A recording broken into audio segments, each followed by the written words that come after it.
I'm the Hardcore Gamer, this is the RetronHD, and this is The Breakdown.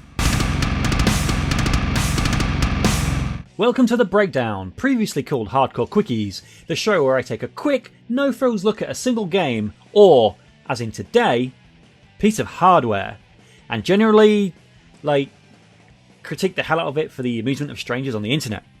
Naturally.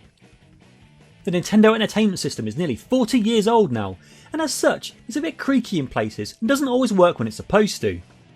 As a near 40-year-old man myself, I can relate. Enter the Hyperkin RetronHD, a remake console designed to play your NES games if there's no life left in your old Nintendo gal. Not only will it play your old NES carts, but it puts them onto your HD TV via HDMI, and it'll play your import carts too. Not Famicom though, because screw Japan I guess? I really wish it played Famicom carts though. Hyperkin also produced the Retron 5, which is essentially this, but with multiple slots for multiple other consoles, which is apparently more of an emulator that plays carts, and I don't have one, so... Visually speaking, this still looks pretty cool. Its design shares a lot of elements with the NES, like the black controller port area, rectangular front mounted power buttons, and the red branding text, but it also has some elements of the second edition top loader too, like being a top loader.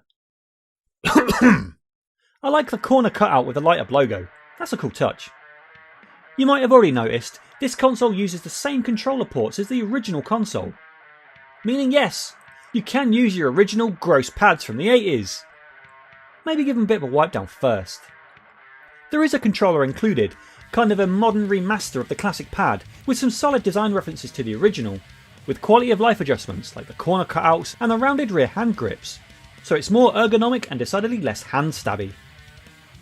Setting this thing up is simple. It's powered via micro USB, like everything else on the bloody planet at the moment, and you have the option of output in either HDMI or AVI, with both output cables included in the box. There's also a bunch of switches that need to be set before you power the machine on, that being a switch for 16:9 or 4:3 output, and one just for PAL or NTSC, allowing you to play those import carts. But not Famicom. I'm not bitter. So jam in your cart and smash that power button, just like you should all be smashing that like button. And while you're at it, hit subscribe to see more videos from me. I've got a whole bunch of cool stuff coming that I'm sure you'll dig. So, how does this thing play? Well, it's an NES.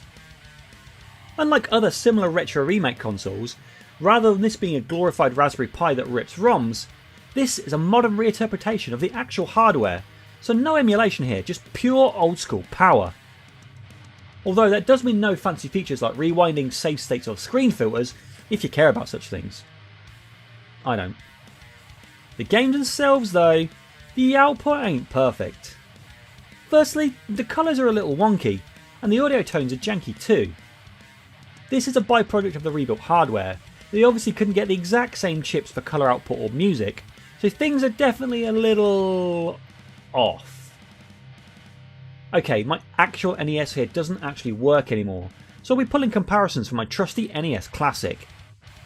Here is Super Mario Bros, the only game on the Classic I actually have the cart of. Unpreparedness strikes again! This is how it should look and sound. And here is the RetronHD.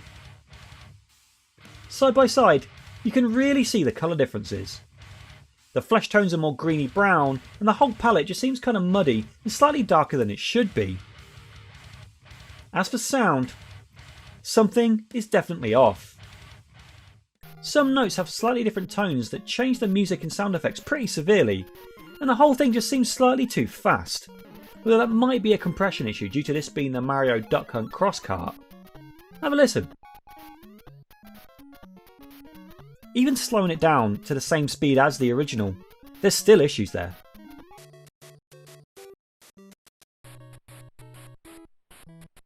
But these issues aren't horrendous at all, but it's definitely noticeable and would definitely be a deal breaker for a serious collector. Otherwise though, Mario plays the exact same way you remember it, with virtually no lag or latency other than what you tend to get with modern TVs if you don't switch them to game mode, which I've obviously done because I'm a pedant, not an idiot. Compatibility wise though, there are definitely problems.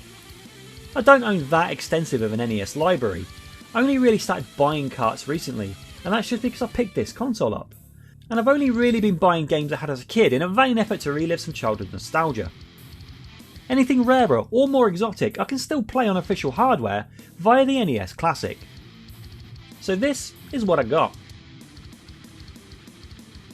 Other than the aforementioned colour and audio problems, Super Mario Bros, Teenage Mutant Hero Turtles, Skate or Die and Kabuki Quantum Fighter play perfectly. California Games does play, but there are a few glitches that pop up, with weird text characters and slight flicker on the main menu. The event selection screens are fine, there are some weird screen glitches and screen tearing that occur during some of the events. The others, however, play perfectly fine. Then, we come to Time Lord. This game starts fine, the title screen is flawless, the story text has zero issues, and the music is great. And then... yeah, this is a glitchy, flickery mess right here. Now, playing devil's advocate, because it clearly needs more of those, #sarcasm, this could just be a bad cart. I haven't actually tested it on any of the consoles, but I have cleaned it thoroughly and the same thing still happens. And it's the same glitch in the exact same spot too, so I don't know what to tell you. The fact that California Games glitches similarly too, although not as hard, definitely leads me to believe there are some compatibility problems. This thing also takes quite a tight grip of your carts, so it takes a little finesse to yank them out without either ripping the contact points or yeeting a cart across the room. Overall, the RetronHD is definitely a weird one. It looks pretty, it's built well, and promises a nostalgia-filled experience of playing your old games, but it kind of fails in its execution. It's rebuilt NES hardware, with a modern twist, which won't appeal to the hardcore enthusiast due to its output inaccuracies, and a worry about the compatibility of other titles in the NES library. The fact it plays both PAL and NTSC carts is a great touch, but it's let down by its lack of Famicom support, as that would have really been a great feature. Overall, I'm kinda underwhelmed by it. If you had an NES as a kid, you find a bunch of old games in a dusty box in your attic and you want to give them a whirl, this will probably be fine for you, so as long as they all work. If you're a serious retro gamer, there are more accurate options out there for retro remake consoles, or you'll have an original working console. I actually picked this up super cheap from a local game store that was closing down. Seriously, it was like 16 quid. And for the most part I'm actually happy with it, but I feel in good faith I can't recommend it. I totally don't regret buying it though.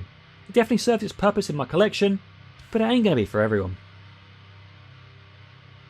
Anyways, I've been the Hardcore Gamer. Join me next time for a much better video, but for now, no Famicom games. Are you actually serious right now? Why can you not play Famicom? Hey folks, me again, and thank you for watching this particular video. If you like what you've seen, please hit that like button, and if you want to hear more from me, please hit that subscribe button. I've got loads of cool stuff coming up you won't want to miss. All my socials are on screen right now, so follow me on all those. Thanks again for watching, and I'll see you soon.